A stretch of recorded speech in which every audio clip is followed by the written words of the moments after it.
Lately काफ़ी debate रही है between direct purchase of mutual funds and regular purchase of mutual funds.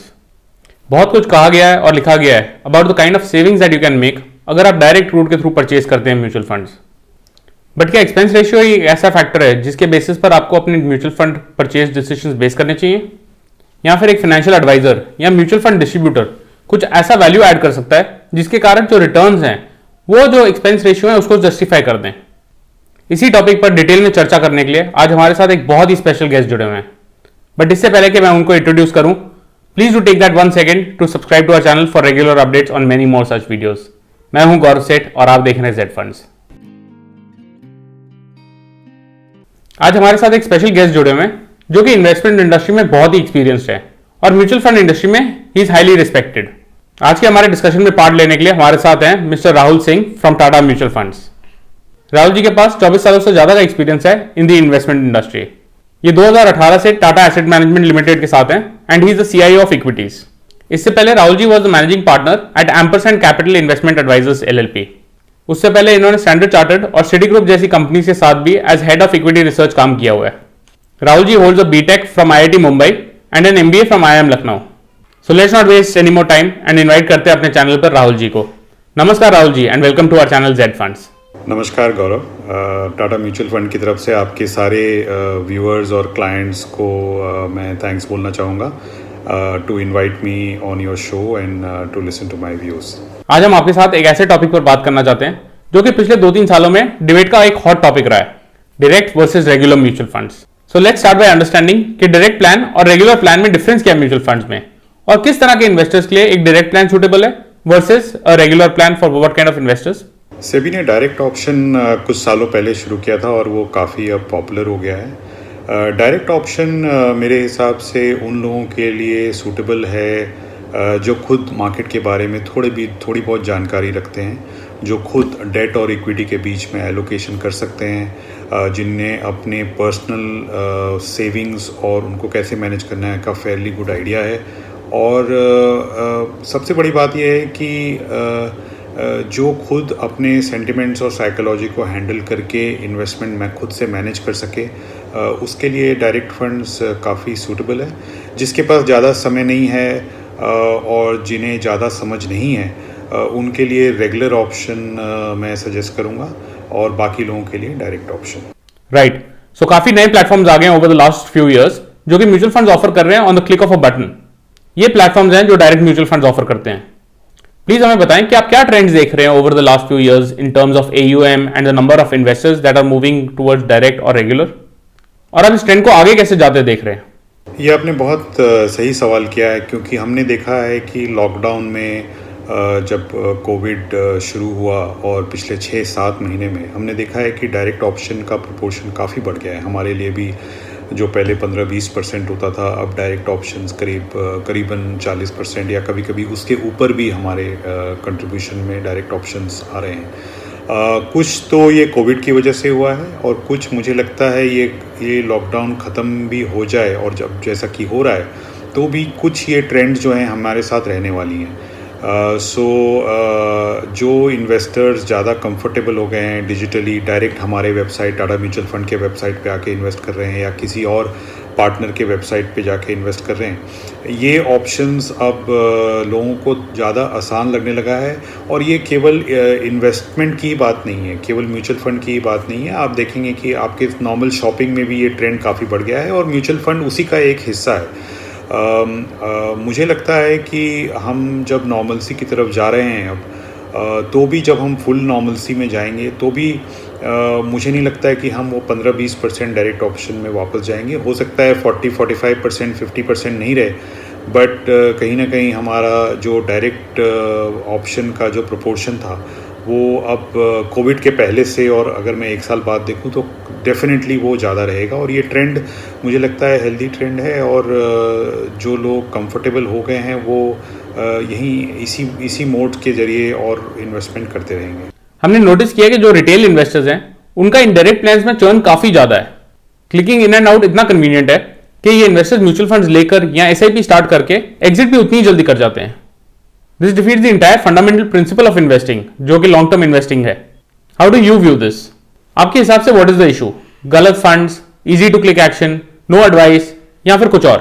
ये भी आपका एक बहुत सही और अहम सवाल है, क्योंकि जैसा कि मैंने पहले ही बोला था एक और प्रश्न के बारे में, कि जो इन्वेस्टर्स अपने साइकोलॉजी को हैंडल कर सके और जो ज़्यादा जल्दी पैनिक नहीं हो और ज़्यादा जल्दी एक्साइट नहीं हो, उन इन्वेस्टर्स के लिए डायरेक्ट ऑप्शन बेटर है। क्योंकि होता क्या है कि डायरेक्ट ऑप्शन में आपके पास एडवाइस देने के लिए कोई नहीं है।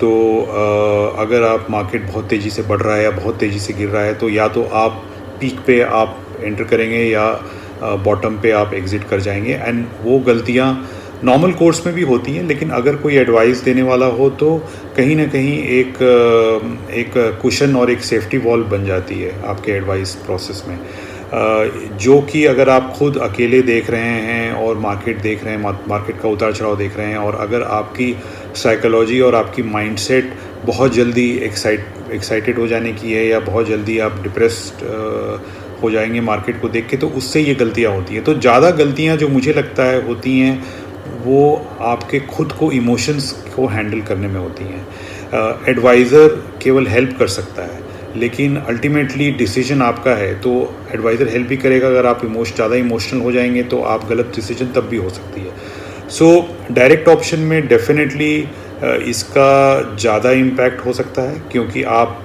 किसी के एडवाइस पे नहीं जा रहे हैं और खुद पे डिसीजन ले रहे हैं। लेकिन मुझे लगता है कि ये मोर माइंडसेट इशू है और अपने आप को समझने की इशू है, और एक आपने गोल तय किया है तो उसको स्टिक करने की ज़रूरत है।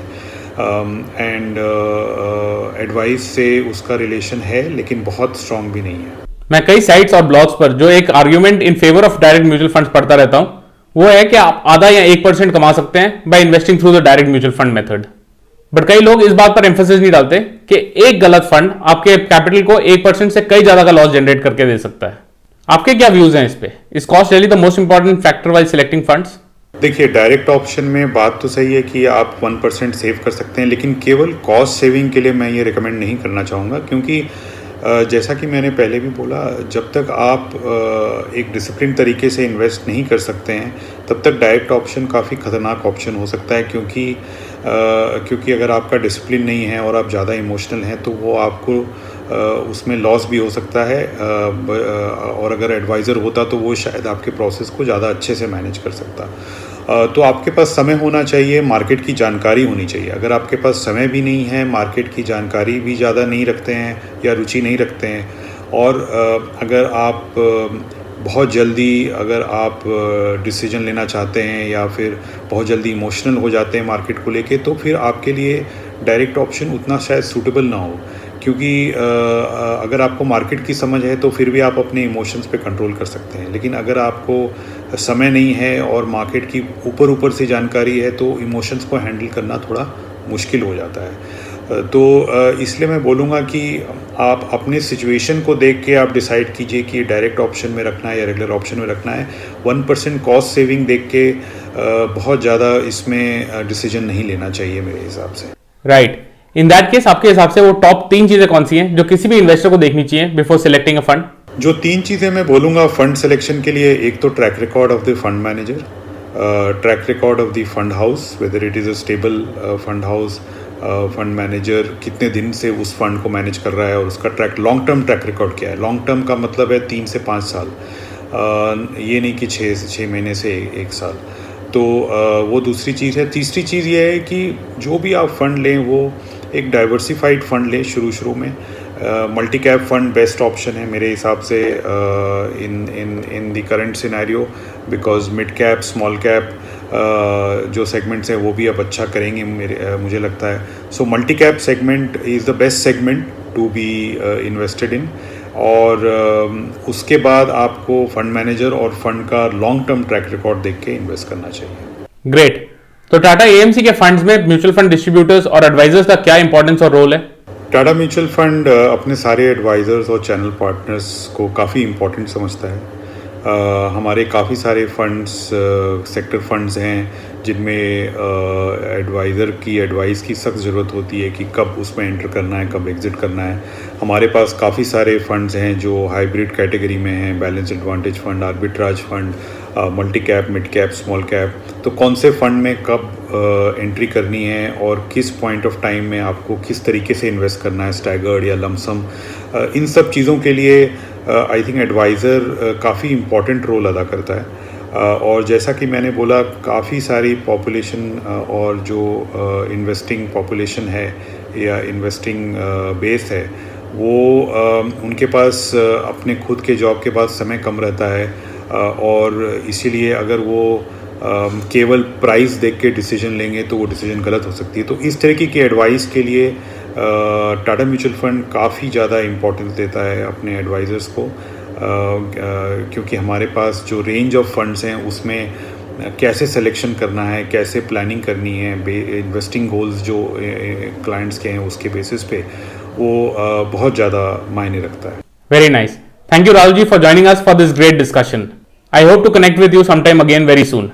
Thank you, Gaurav, for inviting me on, and thank you to all the listeners of Z Funds and all the clients, and hope you found it useful, and hope to talk to you again in future. Thank you. So friends, ये तो थे mister Rahul Singh from Tata mutual funds. Before closing 2-3 point जो राहुल जी ने भी बताए उन पर मैं थोड़ी और चर्चा करना चाहूंगा।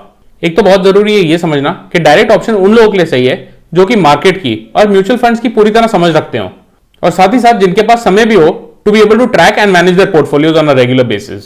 दूसरी बात ये, जैसे राहुल जी ने भी बताया कि बहुत सारी कैटेगरीज है म्यूचुअल फंड्स में। इक्विटीज में जैसे large cap, mid cap, small cap, arbitrage categories या फिर हाइब्रिड या डेट कैटेगरीज भी हैं, and with in each of these categories numerous funds हैं। हाउ डू यू सिलेक्ट कि कौन सा फंड आपके लिए सही रहेगा? यहां एक फाइनेंशियल एडवाइजर या एक म्यूचुअल फंड डिस्ट्रीब्यूटर एक बहुत ही अहम रोल प्ले कर सकता है। तीसरी बात और प्रोबेबली सबसे जरूरी बात यह है कि जब आप अपने इन्वेस्टमेंट्स खुद मैनेज करते हैं तो आपका जो इमोशंस हैं they play a big role in your investments. Investments में पैसों को मैनेज करने से ज्यादा जरूरी है to be able to manage your emotions and behaviour.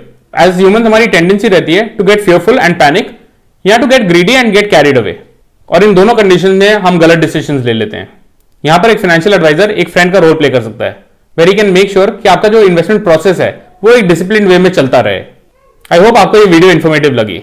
अगर आपके कोई भी कमेंट्स या क्वेश्चंस हो, please feel free to put them in the comment section below और ऑन आवर वेबसाइट zfunds.in।